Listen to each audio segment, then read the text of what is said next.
This Lallan Top video is brought to you by CoinSwitch Kuber. Download the app now. भाई साहब, bitcoin में trade करना आखिर flexible कितना है?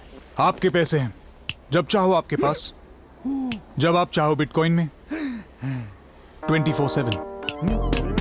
कॉइनस्विच कुबेर डाउनलोड करो और बिटकॉइन में ट्रेड करो। Simple, credible, flexible. ट्रेड कर बेफिक्र। नमस्ते, दी ललन टॉप पर मैं सोनाली। टीवी एक्टर करण मेहरा को पुलिस ने घरेलू हिंसा के केस में गिरफ्तार किया है। करण स्टार प्लस के बेहद पॉपुलर शो ये रिश्ता क्या कहलाता है में नैतिक की भूमिका निभाकर काफी लोकप्रिय हुए हैं। करण को 31 मई की रात मुंबई पुलिस ने उनके घर से गिरफ्तार किया। करण को उनकी पत्नी निशा रावल की कंप्लेंट पर गिरफ्तार किया गया है। निशा ने 31 मई की रात मुंबई के गोरेगांव थाने में करण के खिलाफ घरेलू हिंसा का केस दर्ज कराया। निशा का कहना है करण ने उन्हें दीवार पर धक्का मारा था, जिससे उनके सर पर गंभीर चोट आई थी। इसके बाद वो पुलिस के पास शिकायत लेकर पहुंची। करण को आईपीसी की दफा 336, 337, 332, 504 और 506 के अंतर्गत हिरासत में लिया गया। करण ने 31 मई की आधी रात गोरेगांव पुलिस स्टेशन में ही गुजारी। पुलिस ने उनका स्टेटमेंट रिकॉर्ड कर उन्हें 1 जून की सुबह कोर्ट में पेश किया, जहां उन्हें बेल पर रिहा कर दिया गया है। पुलिस के मुताबिक करण और निशा के बीच कुछ वक्त से अनबन तो चल रही थी। फैमिली कोर्ट में उन्होंने तलाक के लिए अर्जी भी डाली थी। इस मामले में करण मेहरा ने आज तक को दिए अपने एक्सक्लूसिव इंटरव्यू में अपना पक्ष रखा है। उन्होंने कहा कि बहुत दुख की बात है कि इतने साल की मेहनत, इतने साल लंबी आपकी शादी में ये सब हो। ये बहुत दुखद है। पिछले 1 महीने से डिस्कशन चल रहा था, क्योंकि काफी समय से हमारे बीच चीजें स्ट्रेन चल रही थी। तो हम सोच रहे थे कि हमें अलग हो जाना चाहिए, इसलिए हम चीजों को ठीक करने की कोशिश कर रहे थे। निशा के भाई रोहित सेठी भी आए हुए थे चीजें सुधारने। निशा और उनके भाई ने मुझसे एलिमनी अमाउंट मांगा, लेकिन वो अमाउंट इतना ज्यादा था कि मैंने कहा कि मेरे लिए ये पॉसिबल नहीं है। एलिमनी को लेकर ही बात चल रही थी। कल रात भी इस पर बातें हुई। रात 10 बजे वो मेरे पास आए इस चीज को लेकर। तब भी मैंने उन्हें कहा कि ये नहीं हो पाएगा मुझसे। तो इस पर उन्होंने कहा कि तुम लोग लीगल कर लेना फिर। तो मैंने भी कहा कि लीगल ही करते हैं। इसके बाद मैं मेरे कमरे में आ गया और फिर मैं अपनी मम्मी से बात कर रहा था कि तभी निशा अंदर आई और उन्होंने मुझे, मेरे मम्मी, मेरे पापा और मेरे भाई को गाली देना शुरू कर दिया। वो जोर जोर से चिल्लाने लगी। इतना ही नहीं, निशा ने मुझ पर थूका भी।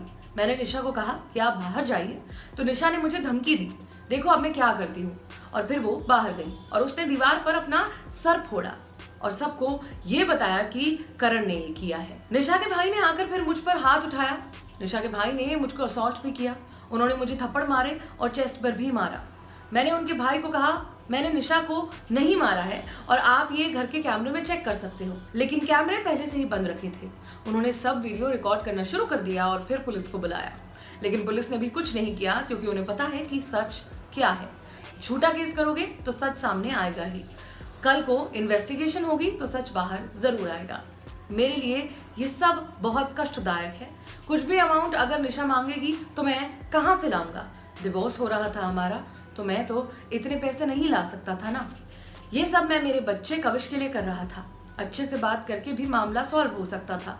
मेरे मम्मी पापा भी कोशिश कर रहे थे, लेकिन निशा मुझे छोड़कर चली गई और मुझे दिख रहा था कि वो मुझे मेरे बच्चे से दूर करने की कोशिश कर रही है। मैं पुलिस स्टेशन में था कुछ देर, फिर मैं अपने दोस्त के घर चला गया, लेकिन जो निशा चाह रही थी वो नहीं हुआ मेरे साथ। पुलिस वालों ने भी बात की मुझसे, तो उन्होंने ये समझा कि चीजें संभालने की जगह उन्होंने और बिगाड़ दी हैं। करण कुछ वक्त से पंजाबी एंटरटेनमेंट इंडस्ट्री में पैर जमाने की कोशिश कर रही हैं। वो पिछले 2 महीनों से पंजाब में मावा मिठिया छावा नाम के शो को शूट कर रहे थे। लगातार काम की वजह से उनकी तबीयत बिगड़ने लगी थी।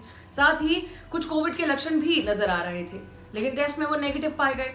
बिगड़ती हालत की वजह से वो वापस मुंबई आ गए थे। मुंबई आने के बाद जब उन्होंने टेस्ट करवाया तो रिपोर्ट पॉजिटिव निकली। करण ने उस वक्त अपने और निशा के बीच आई दरारों की खबर को फिजूल बता दिया था और कहा था कि निशा तो इस बीमारी में उनका ख्याल रख रही है। मई के महीने की शुरुआत में करण और निशा के रिश्तों में दरार आने की खबरें उड़ी, लेकिन उस वक्त निशा और करण दोनों ने ही खबरों को फिजूल बताया।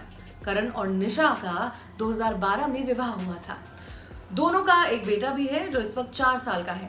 करण मेहरा बिग बॉस, नच बलिए जैसे रियलिटी शोज में हिस्सा रह चुके हैं। वहीं निशा रावल भी एक्ट्रेस है और मैं लक्ष्मी तेरे आंगन की, शादी मुबारक जैसे शोज में काम कर चुकी है। मेरा नाम है सोनाली। शुक्रिया।